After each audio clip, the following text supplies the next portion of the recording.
வணக்கம் மக்களை, சற்றுமுன் கிடைத்த தகவல் ஒன்றை பார்க்க போகிறோம். ஒன்று சேரும் அதிமுக, ரகசியத்தை போட்டுடைத்த புகழேந்தி திடீர் தகவல். இந்த ஒரு தகவலை பற்றி தான் நாம் பார்க்க போகிறோம். தகவலை பார்ப்பதற்கு முன்னதாக நீங்கள் நம்மளுடைய சேனலுக்கு புதிய பார்வையாளர்களாக இருந்தீர்கள் என்றால் மறக்காமல் நம்மளுடைய சேனலை சப்ஸ்கிரைப் செய்து வைத்துக் கொள்ளுங்கள் மக்களே.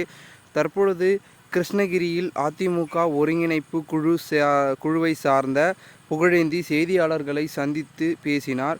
அப்பொழுது பேசிய அவர், நாடாளுமன்ற தேர்தலில் அதிமுக நிலையை பாஜக தலைவர் அண்ணாமலை விமர்சிக்கும் சூழல் ஏற்பட்டுள்ளது என்றும், அதிமுக தலைவர்கள் பலர் பாஜகவுக்கு ஜால்ரா தட்டினார்கள் என்றும், இதனையெல்லாம் அதிமுக தலைவர்கள் நினைத்து பார்த்து ஒன்று சேர வேண்டும் என்றும் கூறினார்.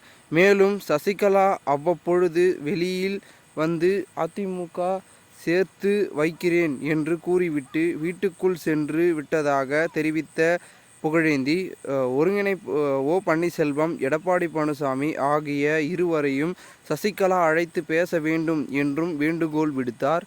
அதிமுகவில் பல்வேறு பதவிகளை அனுபவிக்கும் KP முனுசாமி அவருக்கு எது அனுசூலமோ, அவரை எது வாழை வைக்கிறதோ அங்கு சேர்ந்து கொள்வார் என்று வரும் 2026 அதிமுக தோல்வியடைந்தால் எங்களையும் சேர்த்து தொண்டர்களையும் துரத்தி அடிப்பார் என்றும் ஆவேசம் அடைந்த புகழேந்தி, பொறுப்பை உணர்ந்து தொண்டர்களின் கருத்தை மதித்து நடக்க வேண்டும் என்றும் வலியுறுத்தி இருக்கிறார். இந்த ஒரு தகவல் என்பது தற்பொழுது பரபரப்பை ஏற்படுத்தியிருக்கிறது. இந்த ஒரு தகவலை குறித்த பொதுமக்கள் உங்களுடைய கருத்துக்களை கூறுங்கள். நன்றி.